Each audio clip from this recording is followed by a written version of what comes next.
So early on the first day of the week, while it was still dark, we are told that these are the conditions as Mary Magdalene comes to the tomb where Jesus' body has been laid. Mary has waited through the Sabbath and has come as early as she can to attend to Jesus' body and the place of his burial. I don't know about you, but I make no secret of the fact that I am not a morning person. Give me the company of the owls in the night. I am happy to leave the worms to the early birds. But morning people or not, we all know the feeling of our senses adjusting to a new day. Hearing the sounds of those early birds, even if we're not quite ready to join their chorus. The smell of coffee brewing, the shock of coolness on our skin as we remove the weight of the covers, and the shadows and shapes of our world coming into focus as the world turns from night to day. Mary Magdalene's senses are adjusting as she arrives at the tomb. And even more so because this is not just any other morning. This is a morning that is shrouded in grief. We might imagine that Mary is still wearing the clothes that she had on the day before, maybe even the clothes that she's been wearing since Friday. Mary is here before dawn, not because she is a morning person, but because she has been keeping watch with the owls. Her eyes are heavy with the lack of sleep and still stained by her tears. Mary's thoughts are loud with lament and her heart aches. Her senses are still adjusting to a world that has killed her Lord, to a world that has silenced her teacher.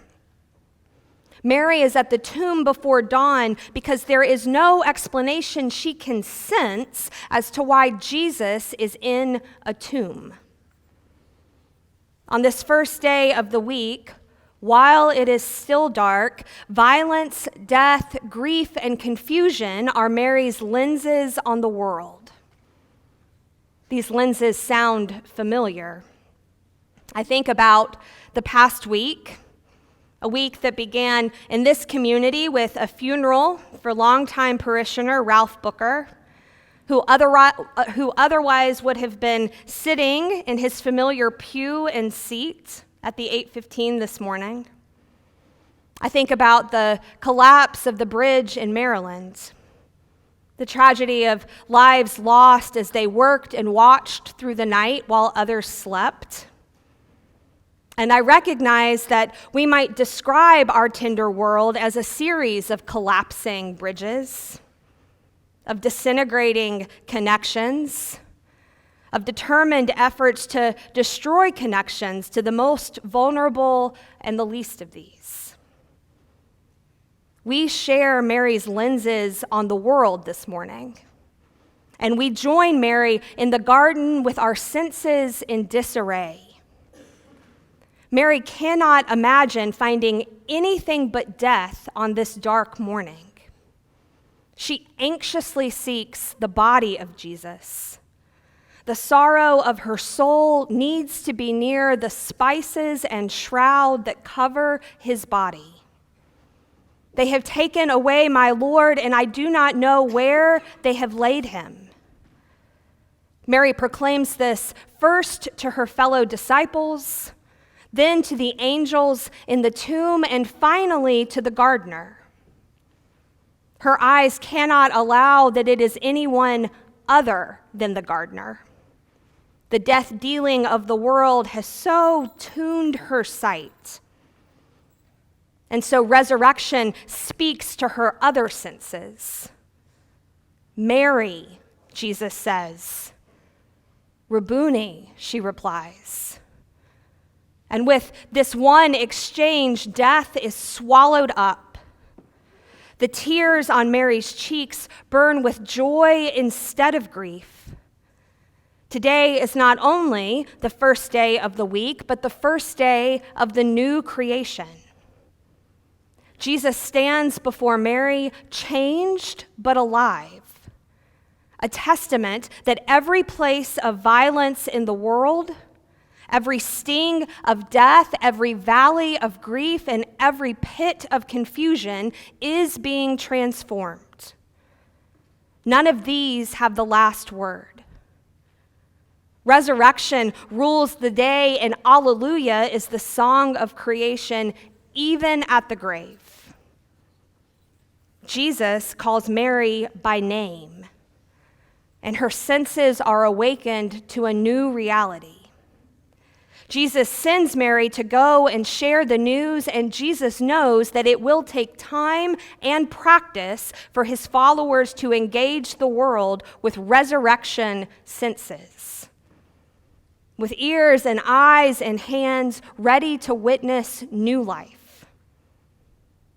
This is the first morning of Easter, but it is not the last.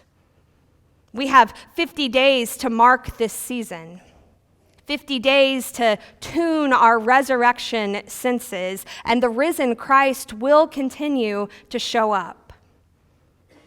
Jan Richardson is a favorite writer of mine, and she puts it this way: all you need to remember is how it sounded when you stood in the place of death and heard the living call your name. All you need to remember is how it sounded when you stood in the place of death and heard the living call your name. Because if we, like Mary Magdalene, can remember how it sounded on this morning, on this first day of the week, on this first day of the new creation, then we will remember also the next time we are standing in the place of death. The next time we are standing in the place of grief or violence or confusion. The next time we are standing where the bridge of connection has collapsed. We will remember how it sounded to have the living call our name. And we will not be surprised that the risen Christ is standing in that place with us and calling our name still, assuring us and all of creation that those things which were cast down are being raised up, and that things which had grown old are being made new, and that all things are being brought to perfection by him through whom all things were made. Early on the first day of the week, while it was still dark. Alleluia, Christ is risen.